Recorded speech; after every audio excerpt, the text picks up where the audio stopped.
Good morning, and welcome back to Good Samaritan Facebook Live. My name is Dr. Scott Stine. I'm a family physician here in Vincennes, Indiana, and Chief Medical Officer of Good Samaritan Physician Network, joined by Adam Thacker, our Chief Operating Officer of Good Samaritan Hospital.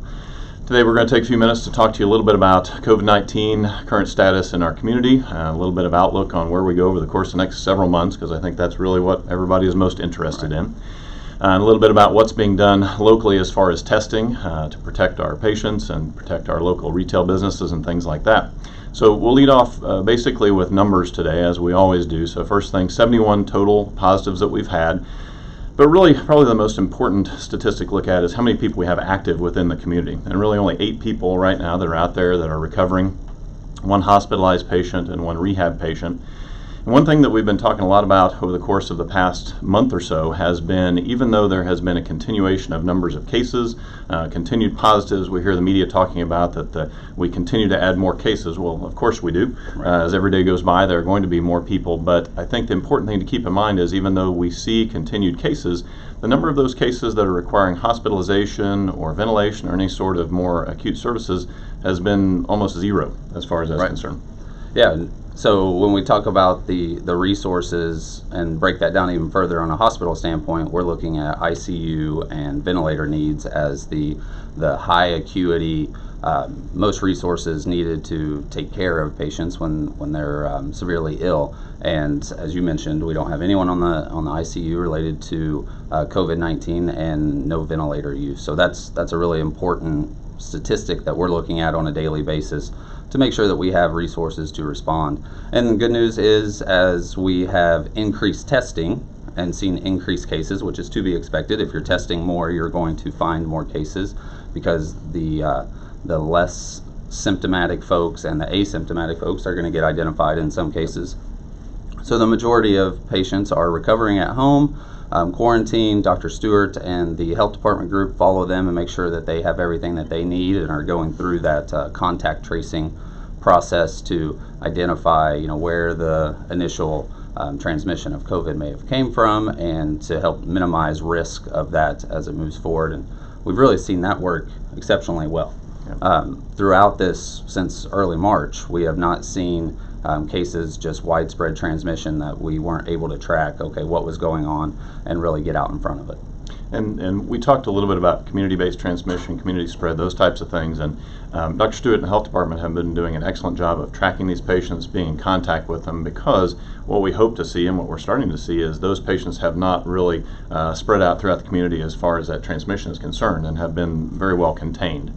And that brings us to one of the points that a lot of people ask about, which is we see and we hear all these things on the national media. We look at the statistical map of the state to see what the hot spots and so forth are. And that is that the response and the condition of your community is very regional. It is very much what's happening at this moment in time and what will happen over the next several weeks. And so many people ask why they hear things are so bad here and there, and this facility and other communities are hot spots. And we've been very fortunate. A lot of that has to do with the responsible citizens that we have in our community that are being very cautious about the vigilance of the health department and Dr. Stewart, making sure that they're maintaining those quarantine states and being in contact with those patients and helping to educate them as to how best care for themselves. But it's important to realize that that's our status here right now. And I've communicated with some of my colleagues that I've been in residency with who've had outbreaks in their community. And a lot of it has been because of complacency. People get tired of the situation. They get tired of wearing masks. They get tired of the restrictions. And when that happens, and then you do happen to get an outbreak in, let's say, a nursing home facility or a factory or something like that, then it's very quick and very easy to have that spread. So it's important to be patient and realize that what we've been doing thus far has been paying dividends and things are going well. But don't get antsy. We've got a lot of road ahead of us, and fortunately we're learning more about it every day in terms of detection and what we do as far as monitoring those patients. So things continue to go well, but don't get beat down by the fact that we're on a long road. And that travel piece is a really big component, because when we look at it on a national scale, there are hot spots and areas that are seeing a lot of positive cases on a daily basis. So when we look at the positive cases locally, about 3 out of every 100 patients tested are testing positive. So about 3%, 0.3 to be exact. In some of those hotspots, it's 20%. And so that's a huge difference. State of Indiana is 9, so 9 out of 100 across the state. So locally versus state versus on a national scale. And even the governor addressed last week that travel to some of those hotspots, Texas, Florida, still in the New York area, are all areas that we need to be cognizant of. There are not travel restrictions from a state standpoint. Locally for Good Samaritan, we have eliminated the business travel, professional travel side, and have moved a lot of things to virtual. Personal travel, it's just be mindful of where you're going, what the interactions are, and an increased diligence on monitoring when you return. Because in the region, more towards the Evansville area, where they've seen some pretty significant increase in cases, a lot of that has been tied back to travel. Right. And the other thing that a lot of patients have been asking about is the discrepancy between restrictions, recommendations, what phase of recovery you're in based on what state you're in, what county you're in. This county is doing that state is doing that. And I think it's important to realize that we've been very pleased with the way our state has been responding, the way our governor has laid out plans, in the fact that it's a very stepwise process. It's something that we experienced a hold basically about a week or so ago when we hit 4th of July, which that has been part of the plan all along, that if for some reason we saw a change in the positivity rate or transmission was suspected to be greater, that we would basically hold pat. And I think that's basically where 4.5 came from, right? Right.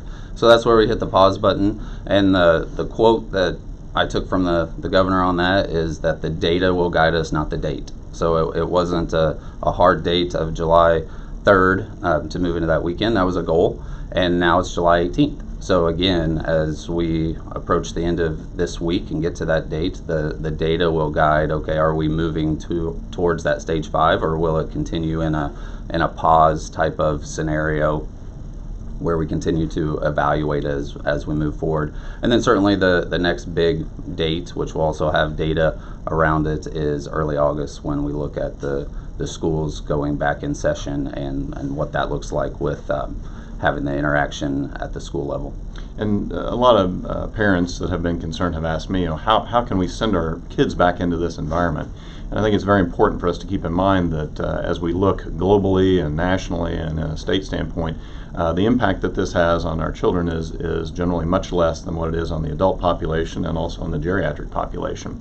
So really what we're more concerned about is, as that date rolls forward and as we get closer to time for school, what is the status in the community? How many positive cases do we have that are out there that are recovering before we send kids back to school? And I think that's basically, as you were talking about, it's not really so much about the date as it is what's the data, where are we at right now? Because our hope is that if we can kind of keep a wet blanket on everything and keep the numbers down, we'll all feel better about all the kids going back to school. Not that our concern is going to be so great about the kids, but the teachers, the maintenance people, the lunchroom workers, everybody else who potentially might be at higher risk that are around those children, those are the ones we're actually probably more concerned about. Right. And as we mentioned last week, all of the schools have been working in very close concert with Dr. Stewart and the health department, as well as there's been state guidance put out, and they all have very well defined plans on what the reopening of the school session looks like, and also watching that data as it progresses forward and being able to be flexible and maneuver one way or the other based off of what they're seeing. And so I'm pretty positive in what that looks like going forward. Yeah, and I think we all want our kids to go back to school. We want to return to some degree of normalcy for them. I think they're eager to do that as well. Likewise, as sports has sort of ramped up over the course of the past several weeks, I think kids have been excited about that, and likewise we have been as well. One of the questions we also get is about other groups and members coming into our community to work. There are people that come in on contractors from other states and other cities that come to our local facility. You want to talk a little bit about some of the measures that we've been asked to do as an organization to kind of help out with making sure that we're keeping them safe? Yeah, Good Samaritan partners with a number of large employers across the county and across the region, and as contract staff come into our area, we're looking at working with employers on doing what's called surveillance testing. So if a contract group or local employees are at a organization that wants to do surveillance testing, which may mean a percentage of their employees are tested just as a surveillance and source check, and then if there are any positives, we expand that out beyond that. So we've been providing that to employers for a couple of weeks at their request, and are continuing to do that on an as-needed basis where that may be appropriate. As we know, business has to go on, and whether it is manufacturing, production, whatever the line may be, we've got to continue to have a support for our economic engine, which is the manufacturing side and the business side. So the way to do that is to have a plan with the local healthcare provider, which is Good Samaritan, and how we can do that. And we've been able to go on site or use our testing sites to provide that, depending on the size of the organization and the need. So I think that's a positive piece that we've been able to put in place to really be on that front end of surveillance. Certainly wouldn't be an update weekly if we didn't talk about testing. What type of testing there is, where that testing is available, Sure. What we're seeing. A couple things that have changed over the last few weeks is the Optum site moved out of Vincennes to a couple of our surrounding communities. We've seen an increase in availability of testing supplies, which has been refreshing. We sort of have held our breath a few times as we were getting a little close on amount of supplies, PPE, things like that. We've seen an increase in the availability of that, so we have lots of tests. Testing is available. However, as we always go back to, that doesn't really change much about what we do in caring for those patients. So we're still instructing patients when they call into the office or into our hotline, if their symptoms are relatively mild, if they're capable of quarantining without interfering with what's going on with their education or with child care or care of one of their family members or with work, that the best thing to do is stay home. Right. and stay hydrated and take Tylenol if you need, and then be in contact with us if your recovery is not going well. Because as we've talked about, of those 71 patients that we've had over the course of the past 4 or 5 months or so, nearly all of those patients have basically been given those exact same instructions, have recovered at home, have not required hospitalization or ventilation or any extended stays to any extent, and basically those are the same instructions that we're giving patients now. Yeah, and from the very beginning of this, there was a non-testing strategy and a testing strategy, and I think one thing to understand is if you have the symptoms, see one of our providers, go and get tested, and that result is negative, but you're having symptoms that may be a fever, loss of sense of taste and smell is one of the emerging diagnosis or symptoms that we've seen. If you're exhibiting those or just feeling tired in some way, that still staying home makes sense. And even when you get that negative test back, if you know you've had direct exposure or there are concerns of it, then that quarantine self-isolation for that 10 to 14 days is still appropriate, and taking those actions is something that may keep your family safe and being able to follow that, or returning to work and exposing others. You just want to be extra diligent about how we move forward if you've had signs and symptoms that may lead you to believe, or a provider that's doing the testing, that you potentially could have COVID. And those are the standard precautions we've talked about Right. all along, which is hand hygiene and making sure that you are trying to avoid touching your mucous membranes. And then the one that kind of gets pushed to the back is, if you're sick, stay home. Right. Don't go to church. Don't be around group gatherings. Don't go out to the sports field. If you are ill or feeling ill, please stay home. It may not be COVID. It may be allergies. It may be an upper respiratory infection. But that's one of the precautions that's part of that system, is to try to eliminate that exposure as best we can. Yeah. And we know with testing that there is the false negative rate, and some of that has to do with technique of how the test is taken, and that some of that also has to do that it could be an early onset of the illness and you haven't produced what's called the viral load to actually test positive, but may test positive in a week or so. So that negative result is not just immediately the free card to go back to return to normal. If you have symptoms, stay home, self-isolate, and get fully recovered. And that brings up the antibody testing, which we get asked about quite frequently, because nearly every day I have patients that say to me, hey, I was sick back in March, I was sick in April, I was sick last November, I'm pretty sure that I had this, and can we do an antibody test? And the answer is absolutely, and we're doing those every day. But it's important to realize that antibody test doesn't really change much of anything. You're not going to go charging into the front lines with a positive antibody test and say, hey, I'm not going to worry about getting it, I'm not going to worry about spreading it.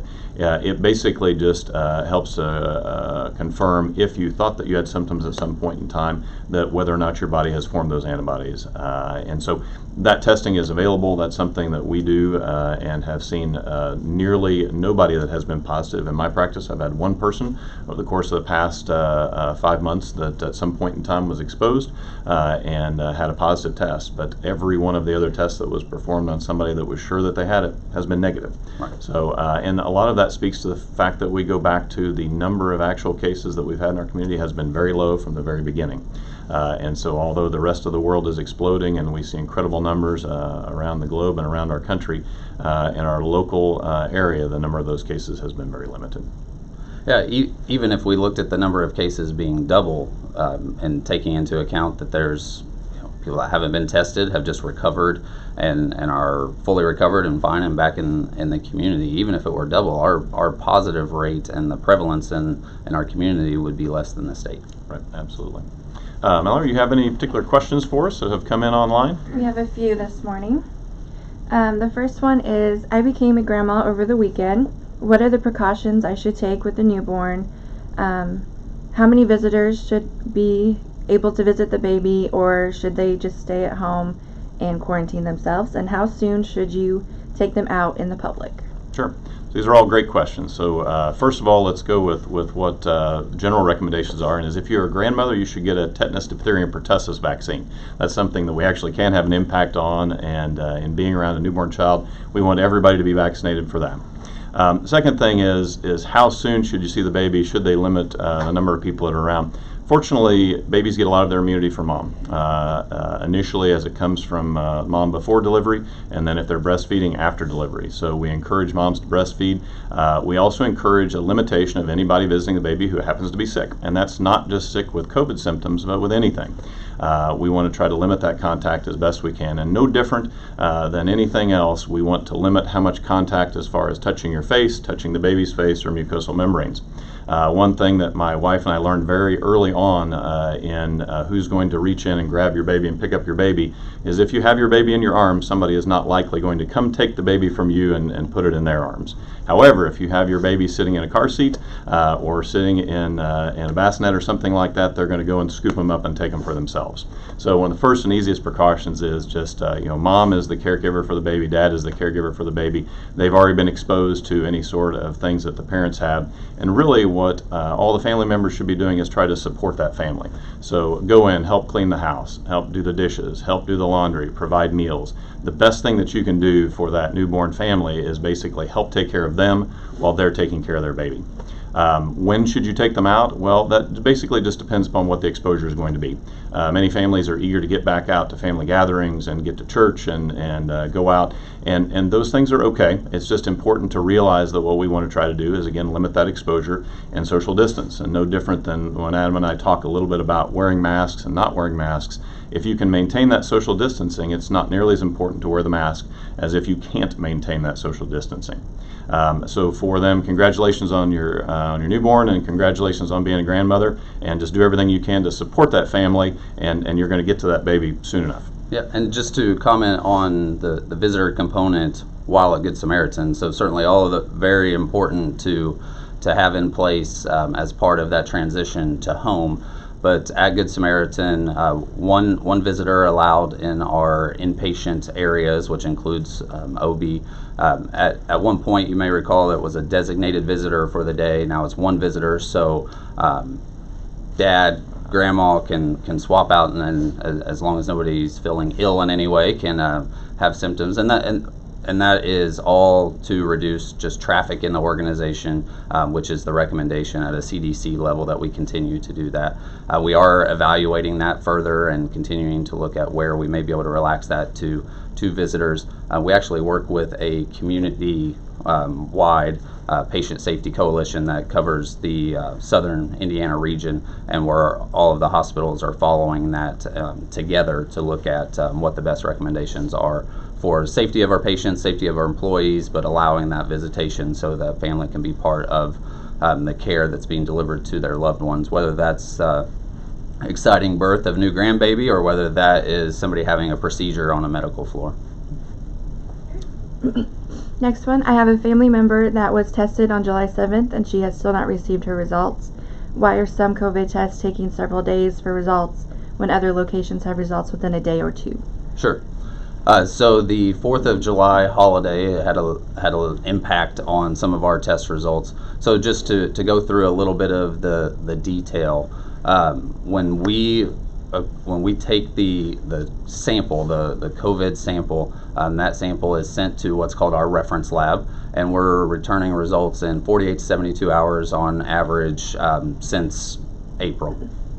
Now, the 4th of July, there was some delays because of the holiday, had things shut down. Also, we did see some delays due to the active protests going on in the Minnesota area, because that's where our reference lab is at.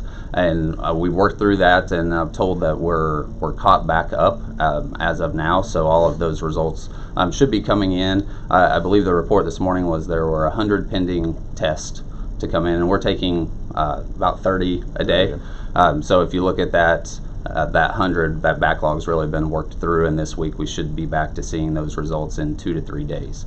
We also do have the ability, on an inpatient standpoint, when we're needing to make quick decisions, we have in-house testing that allows us to have the results same day. Those tests are in limited supply. There's only a few few companies in the country that make that type of test, and that's very limited. We keep those in place for hospitalized patients that the decision making has to happen on a much quicker fashion. But anybody that is tested in the outpatient scenario, not requiring hospitalization or additional care, should be getting their results in that 3-day range. And of course, the rationalization behind that is it doesn't change what we do. Right. We know that we as providers, we want those results back as quickly as we can. We know that patients want those results back as quickly as they can have them. But really, the only time that we use the rapid test is if it's going to affect the treatment of that patient, or what we describe as the disposition of that patient, Right. meaning are they going to go to home, are they going to go to a rehab facility, are they going to go to a nursing facility, Right. and having that information very quickly helps us to make those decisions. Okay. Next one, is the virus mutating in certain regions causing an upsurge in positive cases? It's an interesting question, and we don't have any solid data on that other than the data that comes out on the backside, meaning if we look at the number of hospitalizations and the number of ventilators used, that number in general, if we look at most areas, has gone down while the number of cases has gone up. So even though that we see that there are outbreaks in certain areas within Texas and certain areas within Florida and so forth, what we describe as the virulence and how severe that virus is seems to be less. So what we believe is probably happening is when we look at the last month or two, we've had a couple holidays. We've seen a lightening of restrictions. We've seen a reduction in restriction of travel. And as that has happened, basically we see that virus is going to spread around more, just as it would if we were in the cold and flu season. Sure. And so that's not something that is terribly surprising to all of us. And even though you will hear all kinds of things about how the virus is mutated in this area or that area, we don't really have any data specifically on that, although all the people that are involved with the virology of this are looking at different portions of the virus and how it is changing, because that's going to affect ultimately what we're looking for when the fall and the winter comes, which is, do we have a vaccine? Is that vaccine tuned to the virus that occurred back in March, or is that tuned to the virus that we have right now? And what we know about SARS and MERS and many of the other similar type of viruses is the longer that they are out, the more that they mutate, the more evolutions that they go through, the less virulent that they become. And that's certainly what we are hoping for as well. Okay, we've had 3 questions that are kind of similar. So just in general, traveling south, should people cancel? Should they wear masks? And what should they do when they come back? Sure. So general recommendations are to evaluate what are the details of the trip, not just the location, but what does that trip look like. So I think easiest, maybe put it in an example. If you're going on a family vacation, you're driving to a southern area, Gulf Shores, Florida area, and have rented a condo / home, pretty private, secluded for your family, then following those precautions or those risks are much less than you're flying to a large hotel and going to be at a convention or around the number of individuals. So the type of trip at the destination is more important than just the destination itself. As far as masking, our recommendation is still that if you are going into public areas where socially distancing is difficult to maintain, then you should wear a mask. And in many of the higher travel regions, masks are required. So most Florida public areas, Texas public areas, masking is required. Even in the state of Indiana, the Indianapolis region, masking is required. I know Evansville has had that discussion, and they're moving towards masking required in the city, and then looking at Vanderburgh County. So I think, being aware of the local area that you're traveling to and what the expectations of that are. And then as far as the return piece, being cognizant of any signs, symptoms, extra diligence with temperature taking, that still is a leading indicator. If you're have starting to come down with contracting COVID, is a fever presenting is still a leading indicator. So those signs and symptoms, and if possible, upon return, giving yourself a day or two before just returning to work or returning to the masses, or events that you may have scheduled, would be an appropriate step to take. But really, it's that diligence of where you're going, what the interactions are going to be, masking if you can't socially distance, and then upon return, symptom checking, and certainly the checking of temperatures would be the place to start. And a lot of people that have asked me that haven't made plans yet, I advise them, there are plenty of opportunities just locally to go out and camp and go up north into Brown County and places like that, where there's lots of outdoor activities. There are not large crowds of people. You can still have that opportunity to go with your family, be with them for a summer vacation, but you're not necessarily going to a population center. So if you've made your plans, then certainly try to follow those guidelines as best you can. If you haven't, going to a place that potentially is a little bit more outdoor, a little less crowded, a little less of a population center can be helpful. Yeah, and we may want to address the type of travel. So early on, flying was automatically identified as, if you get on a plane, you're quarantined. That's not the recommendation today. The type of travel, car versus flight, it has not been indicated as that's an automatic, you need to quarantine. The risk is less the plane and more the airport. Absolutely. Because you're going through the check lines for security and the baggage lines, and everybody has to, by nature of how that setup is, kind of crowd together. On the plane itself, they're taking a lot of precautions, either requiring a mask and limiting seating to families and that type of thing. So the actual mode of travel is not an automatic. It's, again, more about it's almost, we do risk assessments all over the organization as what's the risk of something that we're doing, and you kind of have to do that with your own vacation now, is do a risk assessment of what's it look like. And many of us are pretty educated now on, okay, the risk is if I'm in large crowds around a lot of people, it's higher than if I'm sticking to my family group and staying distanced. And the regional airports are always better because they're less populated. When you look at opportunities to travel, you should certainly look at more regional facilities like Evansville's airport and so forth, because those can get you to your destination through less concentrated population hubs. And it's, as Adam said, it's really not the aircraft, being on the aircraft, that's the problem. It's when we mix everybody together in large population centers and large airports. Okay. Next one, how high is the temperature that we should worry about as far as the fever?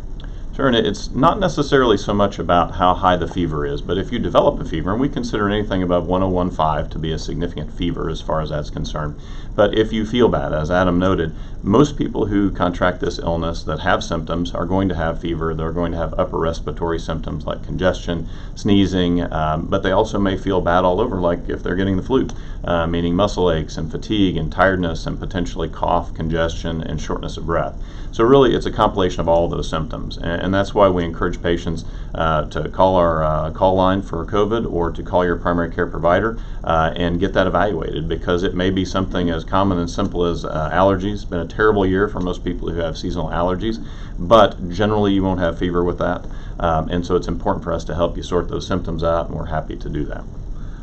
And an important component of that fever is if you are mounting a low-grade fever, even if it's right at 100, taking Tylenol, ibuprofen, and then not having a fever is not Doesn't count. Not having a fever. You have to have a normal temperature, no fever, without taking medications that would lower your temperature. Great. Once you have returned from vacation and have not been sick or had any symptoms for 2 to 3 days, should you get a test anyway? My advice would be no. There's not a lot of utility in that. And again, although we have more tests now and we have more resources, we don't want people to be in the mindset of constantly thinking that they potentially have the illness and I need to go get tested right now. There's not much utility in that. That doesn't help us. That doesn't help the patient in any way in terms of how are they going to manage themselves differently. So as Adam had said earlier, probably the most important thing is just to stay in tune with your body and pay attention to any symptoms that you might have. And that window, really, we believe, we used to think it was probably 14 days. It's probably less than that, but certainly in that first 3 to 5 days is kind of the most crucial time to determine if you've had exposure and if you're going to develop symptoms. So just be smart and be honest with your employers. One of the things we get all the time is, well, I don't know if I should tell my employer this, and the answer is yes, absolutely. Employers are being very good about this because they don't want patients to come back and spread illness within their facility. They want you to come back. They want you to work as soon as possible, but none of us want to risk that in terms of opening your facilities up to something of that sort. Yeah, and that's a great point. If you are traveling, personal or professional, upon return, we're speaking to your employer because they may direct you that they want you to be tested, and then as a return to work, that's something that you should do. But as a general rule, asymptomatic, have returned from a trip within the continental United States, then testing is not necessarily a appropriate step unless you have some cause for concern related to exposure or symptoms. That's it. Okay. Closing thoughts? Well, thank you for tuning in. I will continue to do this weekly. My plea and closing comments, everybody, is just continue to be diligent. I know that we're many months into this now, and certainly everybody is eager to continue to see a return to normal. And I think we're getting there in a progression that, from a state standpoint, shows that we're handling things really well. But it just takes a few missteps, as we know, because this can spread very easily. That can lead to some real concern and then an increase. And certainly, while we've had to hit a pause button, we don't want to go backwards. Right. And the key trigger to that is if we're all diligent about our behaviors with hand hygiene, masking where appropriate, and distancing, and just being cognizant of who we're around and what we're doing, and that'll keep us moving forward. Maybe slower than we all want, but moving forward is better than seeing us have to go backwards and shut things down, because we certainly don't want to do that. Yeah. We certainly appreciate everyone's patience, their compliance with these recommendations, because as you look at the statewide numbers and even regionally around us, we've been very fortunate, and that's because patients have done a really good job in taking care of this. We thank all of our patients, all of our employees, Dr. Stewart at the Health Department for helping us out with this. So we'll be with you again in a week for Good Samaritan Facebook Live. Thanks. Thank you.